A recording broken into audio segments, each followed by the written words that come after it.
Hey guys, Tim with Tierfon here.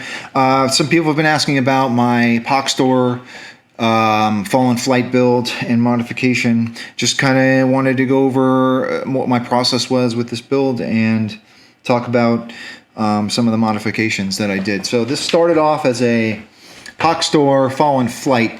I think the Flyte run of their hilts are really geared towards dueling. What I wanted to do was make a Fallen Order style hilt that was more approachable for first-time saber enthusiasts. Basically, I just wanted to have a hilt that was reasonably priced, that you could buy cheap, send to me in weather, make it look a little cooler. I mean, really is what we wanted to do. The Fallen Flyte, you can't beat it for the price and what it is, and with some modifications, you can make it really look cool, right? So it comes in this this gray, green, olive green. They call it green. It looks more of like a dark anodized gray. The whole thing is gray, right? When you get it.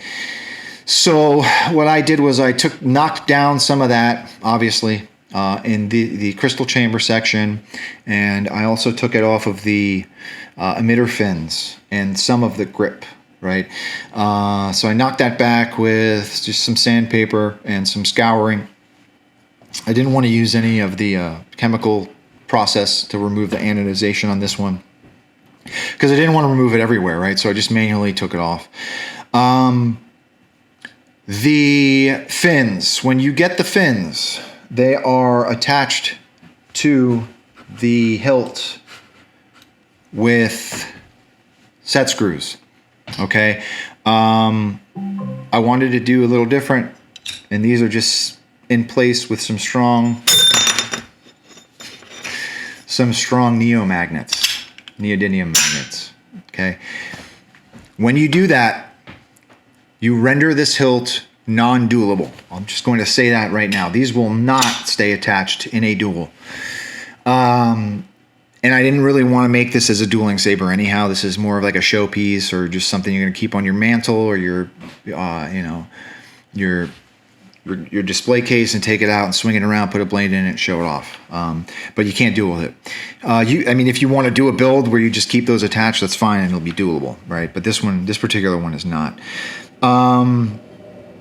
So yeah, those are both held in place with neo magnets, and they've been, painted to make it look like there's some heat staining there. Aluminum is not heat treatable, unfortunately. I am trying to work on having some steel ones that are available, but we'll keep you posted on that. With the crystal chamber area, so when you do get this from Pach, these windows are not here. I actually manually went in and routed these out. Didn't come out quite as well as I wanted it to, but we got the general look that we wanted to, right? There is a spinning chamber in here. Now this spinning chamber is not, I actually designed this plasma gate that's going around this crystal, right? And that's just a simple ABS resin that I painted. I actually buff and rubbed it to make it look like metal, but it's not. Again, just kind of trying to keep in line with keeping stuff reasonably cheap and reasonably approachable for people that want a saber that looks cool, but it's not like thousands of dollars, right? So yeah, so that's a spinning crystal chamber with a gate around it. The crystal is also resin printed, right? So this is not a real quartz crystal. It's actually, and you're not going to be able to see it on camera, but this is a very interesting crystal. I'll try and put details in the description so that you can see what kind of crystal it is. It's different. It almost looks like it's a hexagonal. That's cool. I do speak English.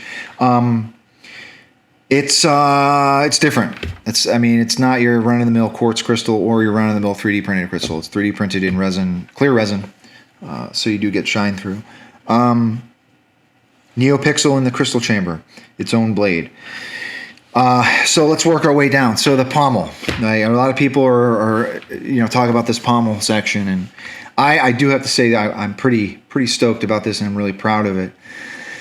The Pach Store pommel does not come with this section. It's just a flat pommel section with a flat cap, right? I designed and 3D printed a pommel that is actually attached to the chassis. And